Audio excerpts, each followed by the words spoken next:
Okay guys, I might take a trade today if we get set up. I could look for lots. Anyways, I figured I would just start recording now because why not?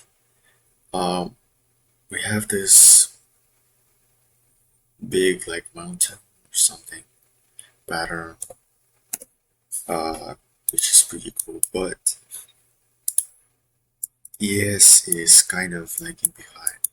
I am currently bullish because we took out this weekly low, so I think we could get a bigger retracement, maybe even to these stacked highs. Formed an SMT divergence right here from this high to this high, and from this high to this high. And Nasdaq seems to be actually more bullish for some reason, but it was always bearish before, so I don't know what's going on here. It's pretty weird.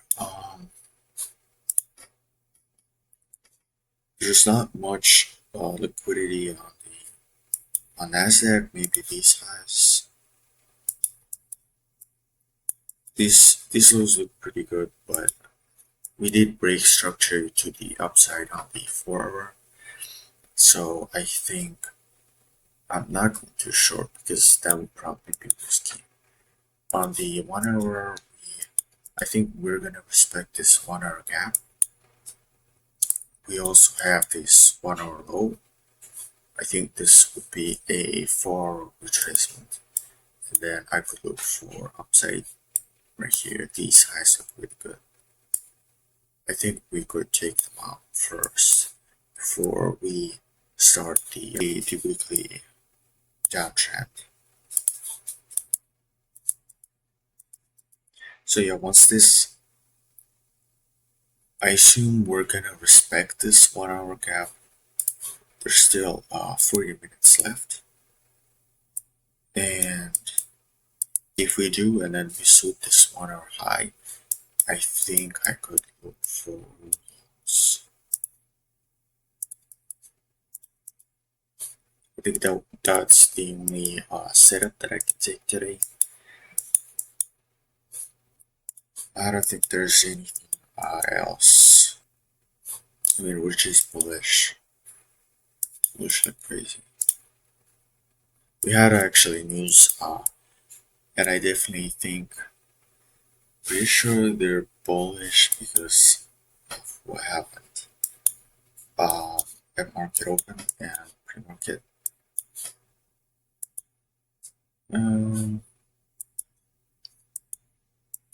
Looks like we're getting a 15-minute retrace, maybe, or maybe we're just sweeping these 5-minute highs. This could be like my final trade of the month, so pretty pissed about yesterday's trade that I lost. Because it went right to take profit after stopping me out, so that's kind of annoying. So, I don't know why this is such a big difference and why we have SMT divergence on ES. I mean, if we do inverse this 1-hour gap, I could look for shorts, maybe on ES because it's actually forming an SMT divergence and it's lagging. Now maybe if we do get a bounce from this 1-hour high, I might be taking to this high just to be safer. I feel like shorting would be pretty risky unless we inverse this 1-hour gap.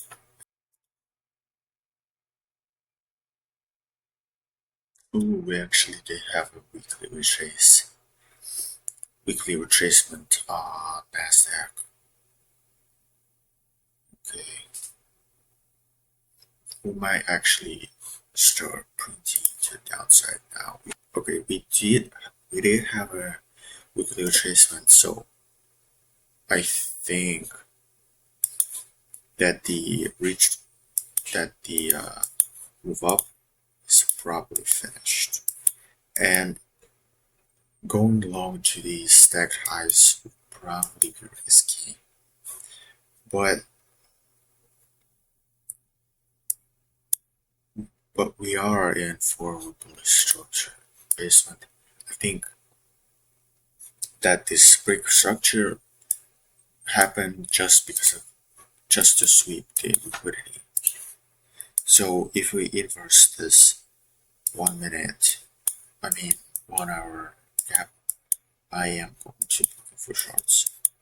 Maybe to this low and this low. Maybe take a portion because there's a decent distance from this 4 low to this 4 low.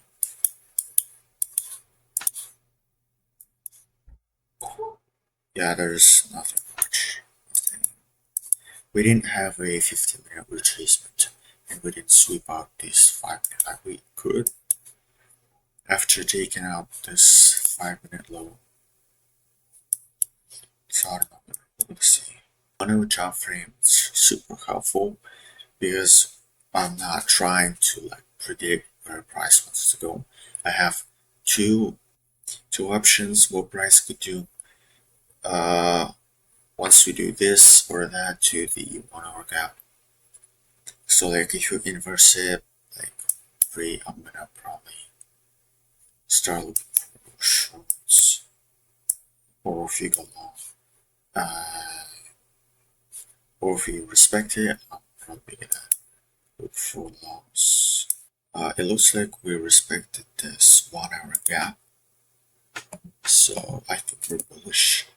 I wanna see if we get any sort of reaction or a 5-minute break structure to look for shorts to these stack lows. These double 1 hour lows, I could short to that.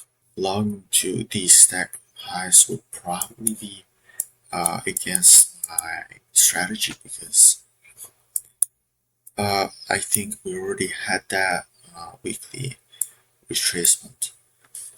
So, and we formed an SMT divergence, and I'm only allowed to take trade on the leading index. So, like, if I want to take shorts, I will have to take it on the leading index, which is ES. And if I look for longs, in this case, it would be NASDAQ. Then I would take it on NASDAQ. But because we already took out these stacked 4 hour highs, the slow resistance liquidity, I think we're gonna go lower. It's more likely we're going lower than higher. So I wanna see if we get maybe an SMT divergence from this high to this high, and if we get any sort of action. Because if you were bullish, we would have to come down here and sweep these lows. But if you're bearish, we also have to sweep these lows to continue higher. So I think we're gonna sweep this liquidity because to fill more orders, and I'm gonna be watching if we get any sort of bearish reaction off that for me to maybe take shorts if they look good. I actually never recorded, or I mean I did, I think so. But most of my videos I recorded after taking this trade.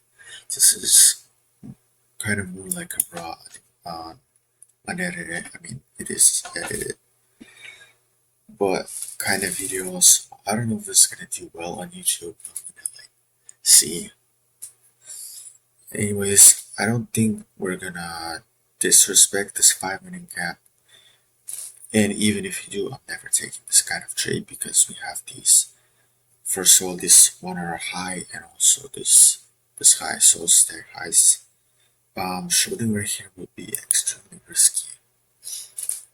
But I definitely think we're gonna respect this 5-minute gap, and I want to see if we form an SMT divergence. Looks like we disrespected this 5-minute gap, but it doesn't mean that I'm just gonna press sell. This break structure happened just to take out these lows, and now we had enough orders to push price, I guess. Way higher than usual because of that. Anyways, I'm waiting until we take out this hourly high. Just above this 1 hour high, and we have the potential to make an SMT divergence right here. First thing.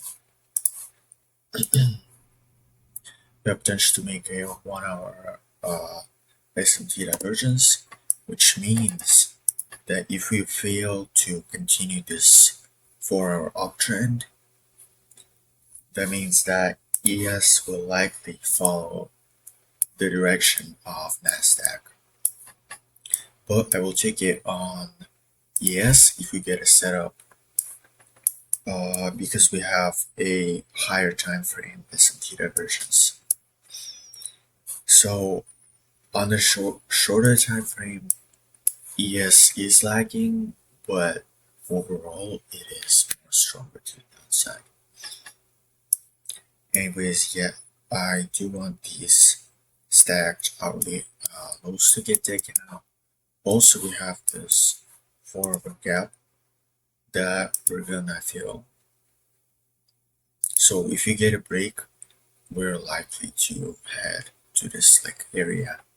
This is why I like the 5-minute, because I can be more flexible on the charts, and I don't have to hit home run kind of big trades to really major liquidity zones. And even if we were to go down or go up, it's still high probability, which is why I like this 5-hour time frame. But I wasn't planning to take this trade. I just want to see how market reacts to conflicting SMT divergences. So this is a valid setup. Price is obviously chopping because it's super late into the market. So I wasn't actually planning on taking this trade. Anyways,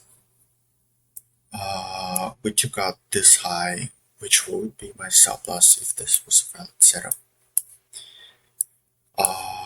So this is the leading index to the downside on the 4-hour SMT, but it's still lagging on the 1-hour SMT.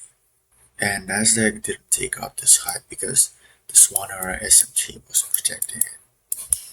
So because of that, I learned that if I want to target 1-hour lows, then I have to pay attention to the 1-hour SMT divergence to decide which index to take it on. And then if I want to target 4-hour lows, I should look for a 4-hour SMT divergence.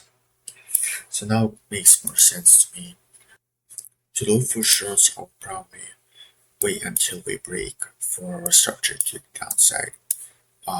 Shorting or scalping this retracement would be against my bias because I'm still currently bullish. The 1-hour, 4-hour is both bullish, which is why this trade would not be ideal.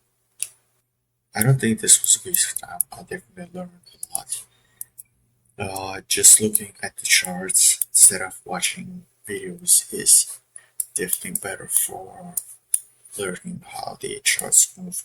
Anyways, I'm gonna end the video here. The last video actually went I got a bunch of views, 18 in only a day. This is one of my best performing videos. So thank you for your support and let me know in the comments if I traded correctly today. Anyways, bye.